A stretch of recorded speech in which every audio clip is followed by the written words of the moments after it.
Hi guys, it's Friday, another Behind the Brand, the stories of our community from interior designers, artists to design-led brands, lifestyle brands. Hello, nice to see you. Super excited to invite Gina today. She's got an amazing print design and textile brand for interiors. She's been in the industry for a while, and she works with interior designers on bespoke design for their projects. And we're going to be talking about sustainability in interiors, which I think is very, very important. So nice to see you. I can see some familiar faces. No, I can't see you. Hello. Oh, hello. Nice. Nice Hello. backdrop. Hi, Karolina. Hello. So we obviously, if you watch the Gifts of Joy live, you already met briefly Gina, but today is all about the brand and the story of you as the founder. So tell us who you are and what triggered you to start the business and what it is about. What's your mission? Gina, I'm the designer and founder at Pipét Design. Pipét is my surname. We specialise in printed textiles and accessories. How did that start? Ooh, long time ago. I've had a really creative background, so went to art school, brought up with artistic parents and grandparents, and yeah, it's kind of took from there really, so I think it was meant to be. So did you work for somebody else before you launched your brand, or did you say, oh, I'm just going to do what I want and basically take the plunge and try to make it? No, I did. I spent quite a few years in the industry beforehand. So I studied textile design, specialising in print.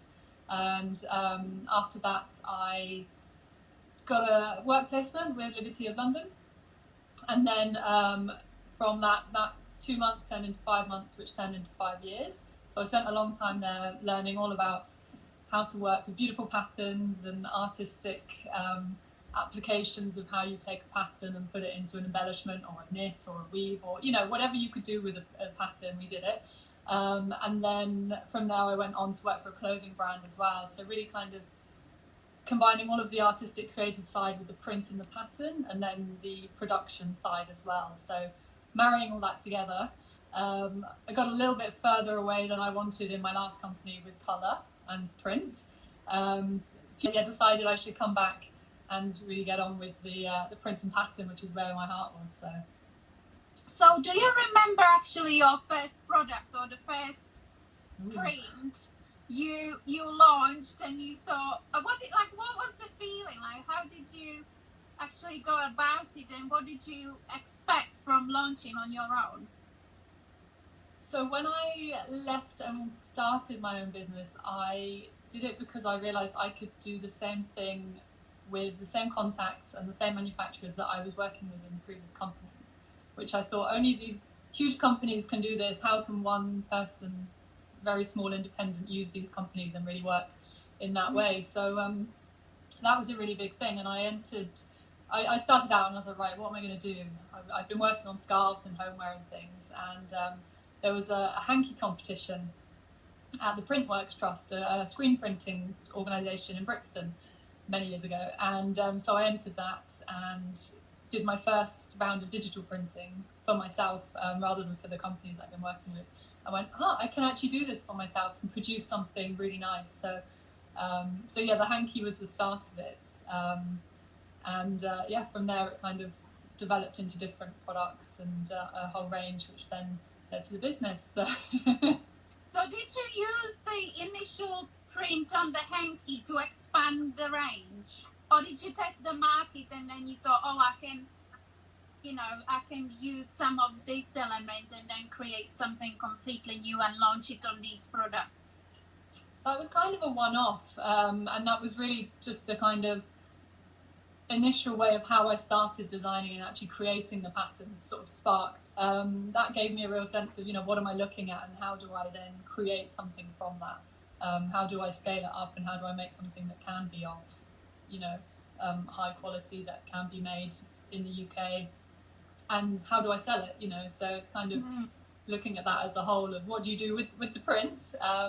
But I remember that was looking at the inside of a piano and looking at all the strings and all of the different sound holes and kind of music, like all the different elements within this piano. I don't quite know why, but and so that turned into this very Art Deco inspired print, and I guess that was sort of harking back to the Liberty sort of side of it as well. So that coming through, so I did that and a little set of these hankies in 6 colours, and then that sort of started the way of how do I look at things and how do I go about getting my inspiration for the prints.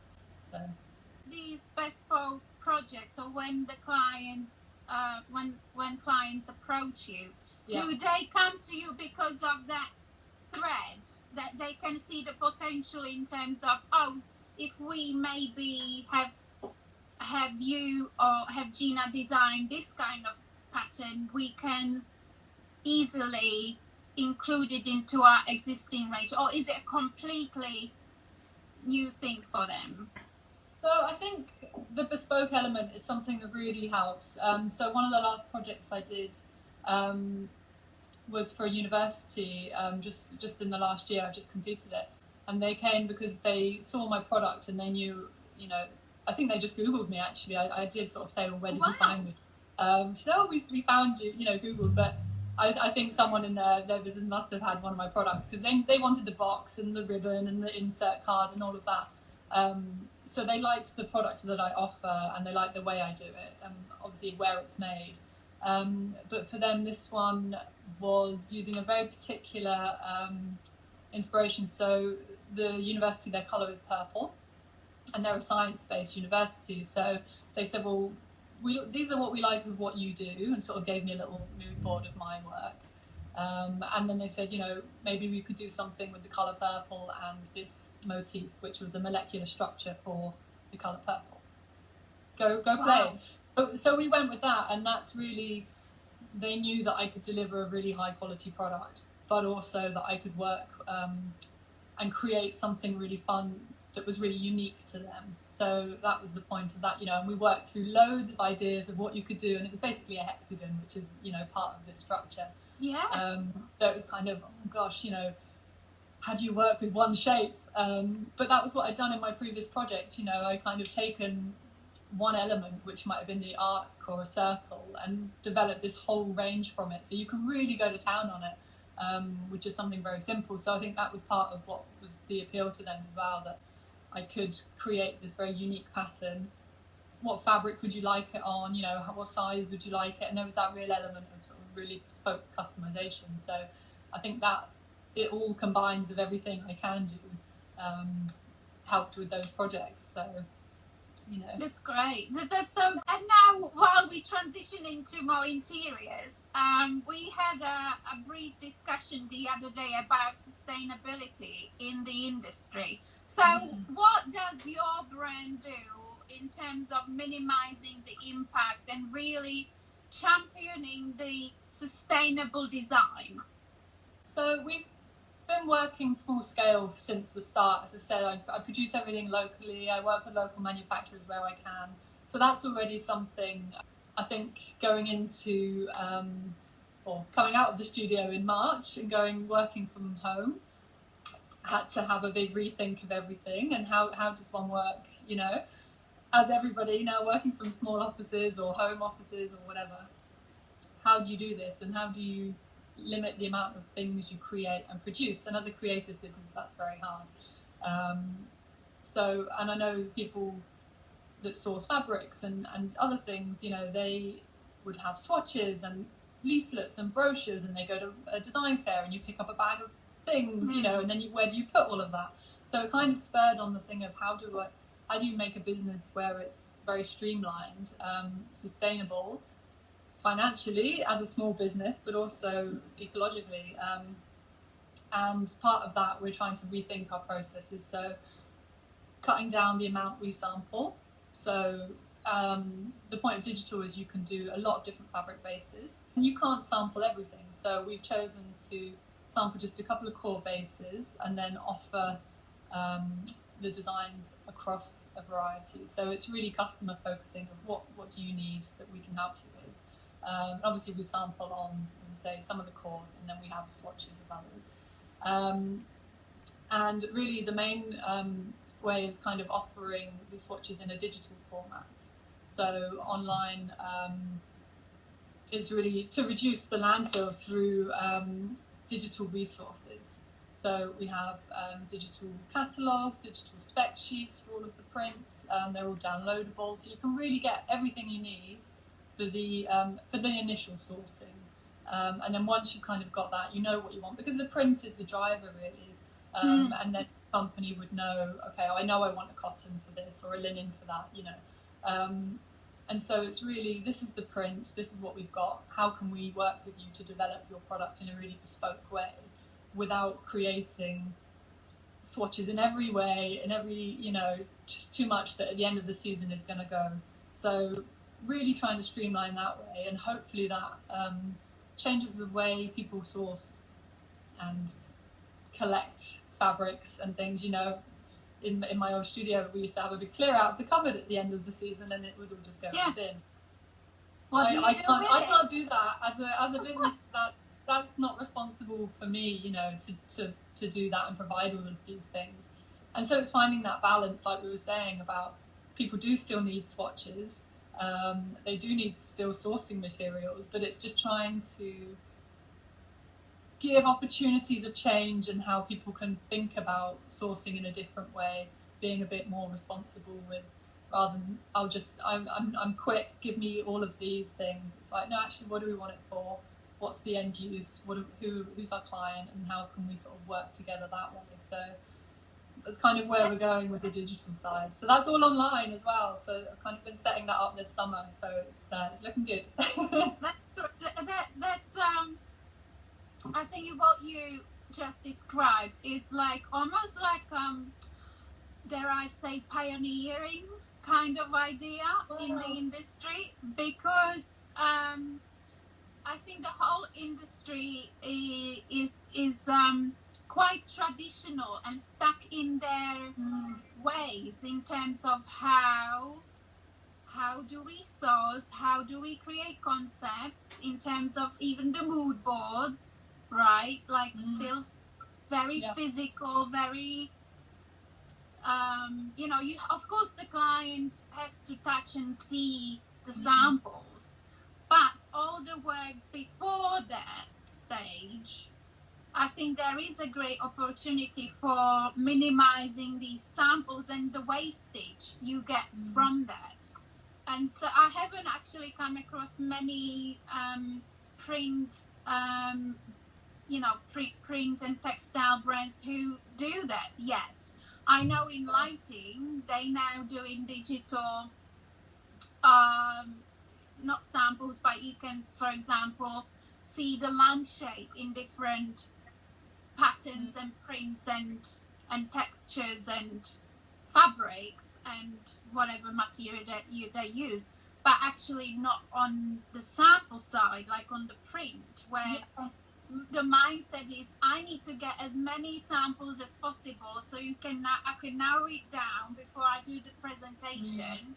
But what you're saying is you need to be working smarter and maybe use digital, in a way, sourcing first, narrow it down from that, and then get really something which you can put forward to the client.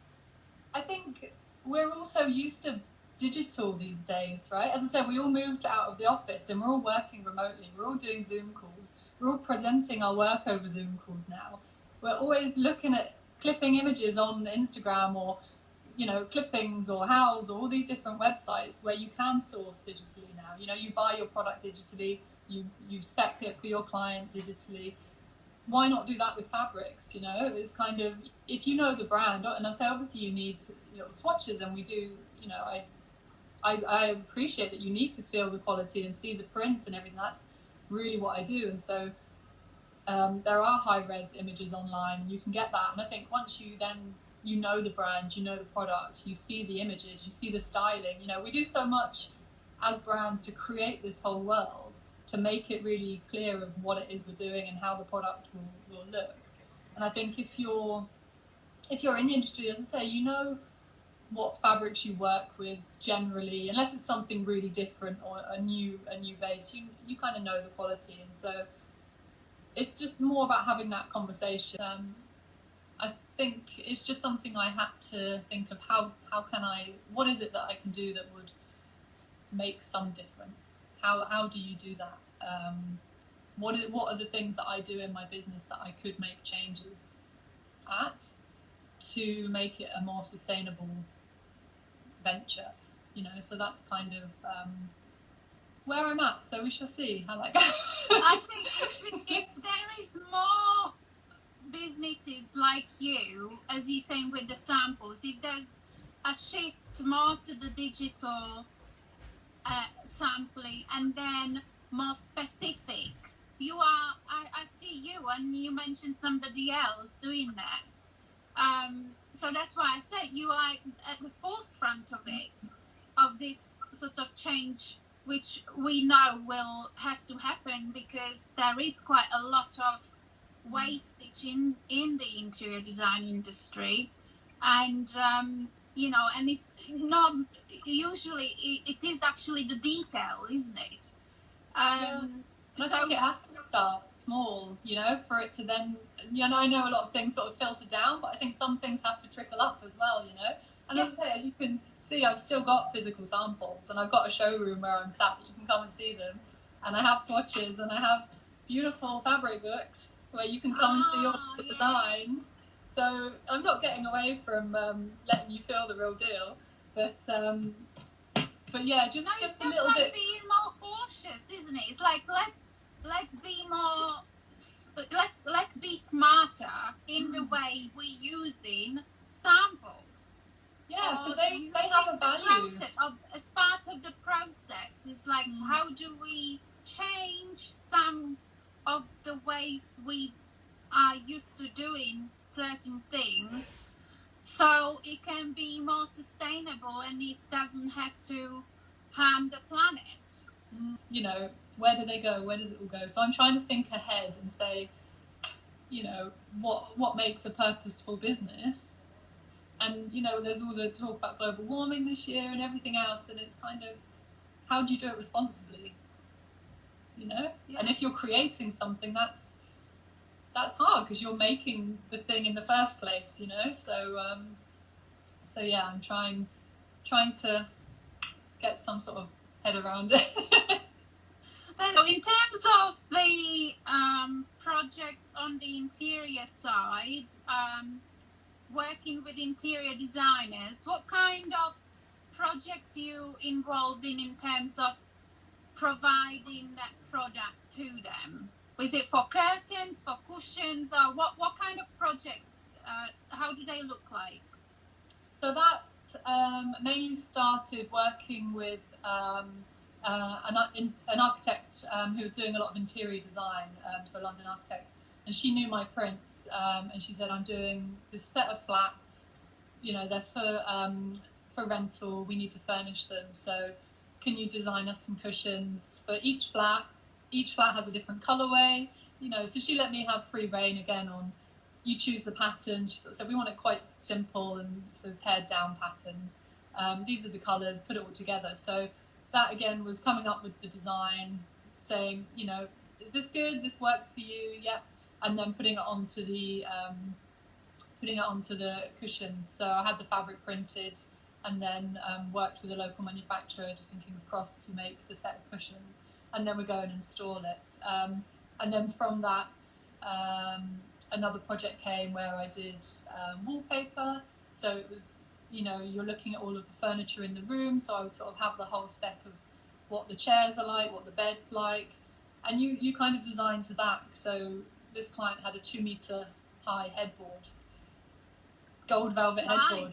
Now, it was very nice, actually. It's very understated. It's very nice, but big. So the cushions needed to be big, right? You couldn't just Wow.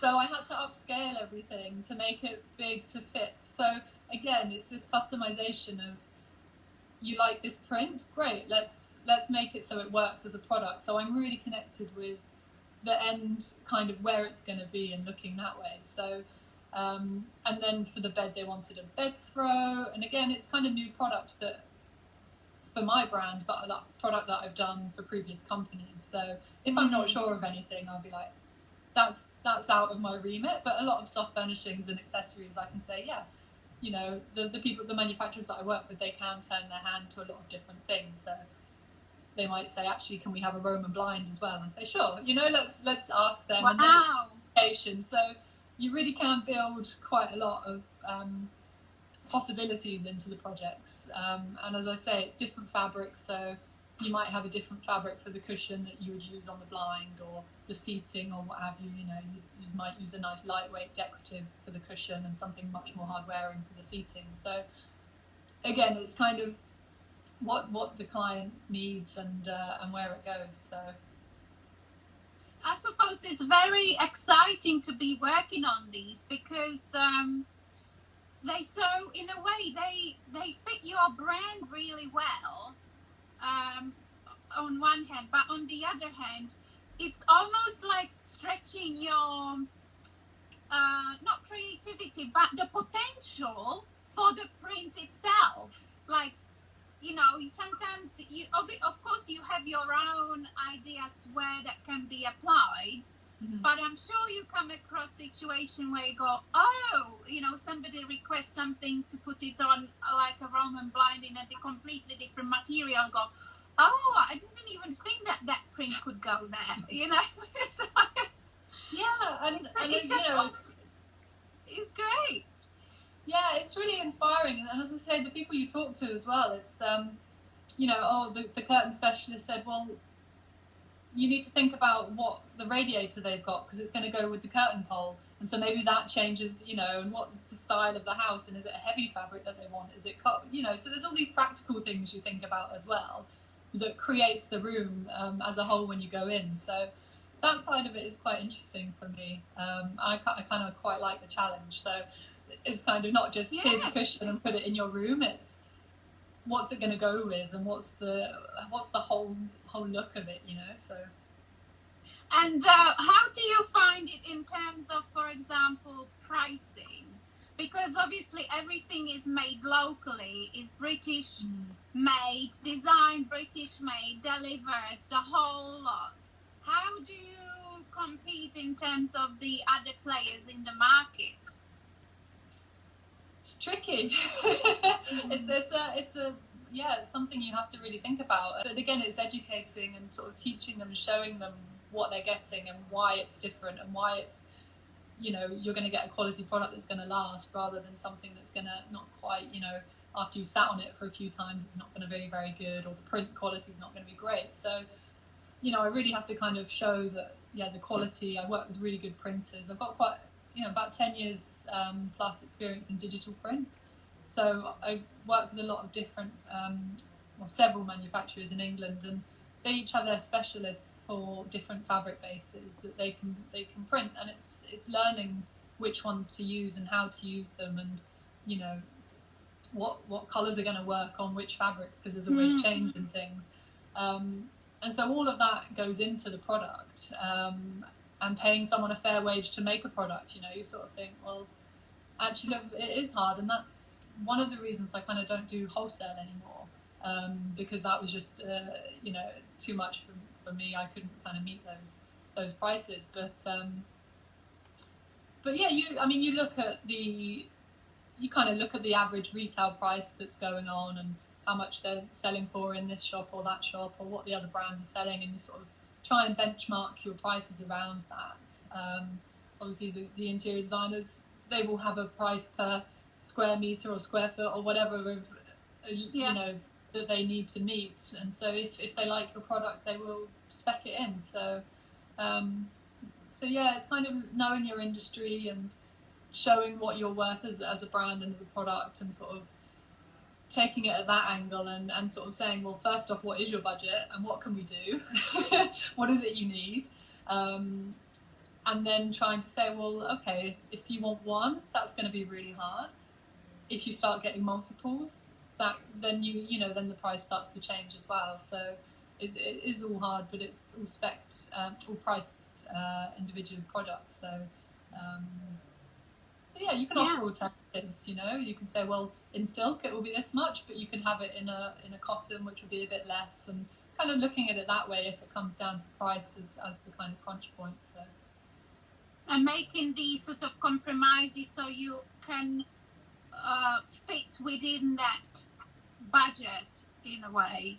So I think that's going back to collaborations, that if there's a conversation happening and it's ongoing, then you can make these adjustments and deliver something which is high quality but is still within the budget on the other side. So that's very good. That's a very good approach. And I think I try and offer the whole package. Everything from the initial brief to installation, if you want. I've kind of done and put the product on the bed and smoothed it all out for the client. But you can strip all of those elements, but that's kind of what you get from working with somebody so closely and very small brand. You get that personal service, which is all part of it, right? You can, endless conversations of what you want or changes or kind of alterations. That's all part of what comes into that product rather than just going and buying it off a shelf. So, that's that value in things, Yeah, that's what I was going to say. That's the value. That's what you bring into the table. And that needs to come more to the forefront so people can actually appreciate the value. And I sometimes find that the people who have the experience, they do, and they gravitate to these brands because they can appreciate it. And we just need more small businesses. Well, it's a risk, and we sort of end up doing way more hours than we quote for, and all the behind the scenes that kind of goes into it. But again, you want yourself, if you're putting a product with your name on, literally in somebody's property, you want it to be really good, and you don't want there to be any problems afterwards, or you want to make sure it's all fully good, and it's kind of it's a quality level as well. So. I'm so happy that you came on and talked about this, because I think it's important for people to know how much you do as a brand and what you can actually offer beyond the product, and how much effort you have to put in and still compete with everybody else in the market who might have advantages.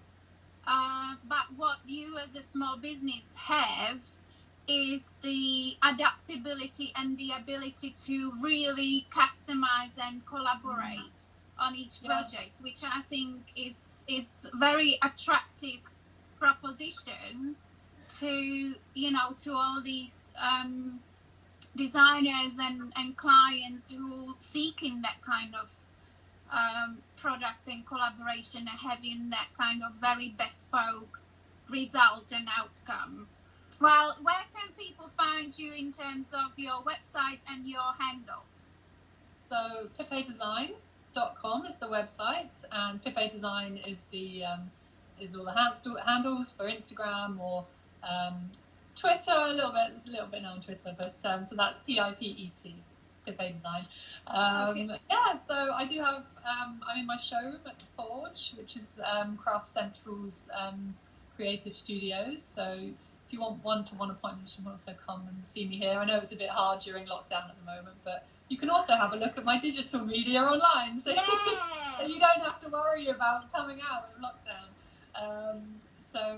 But of course that does actually help. So, and then it is just me on the other end of the email, so if you've got any questions, you can just get straight in touch, so that's fine. But yeah, I'm here, so you can come and look through the collections and see what's on. So that's great. Thank you so much for coming on. I think we covered very interesting points, and some food for thought for others. Maybe some other brands might relate to it as well. So thank you for coming on.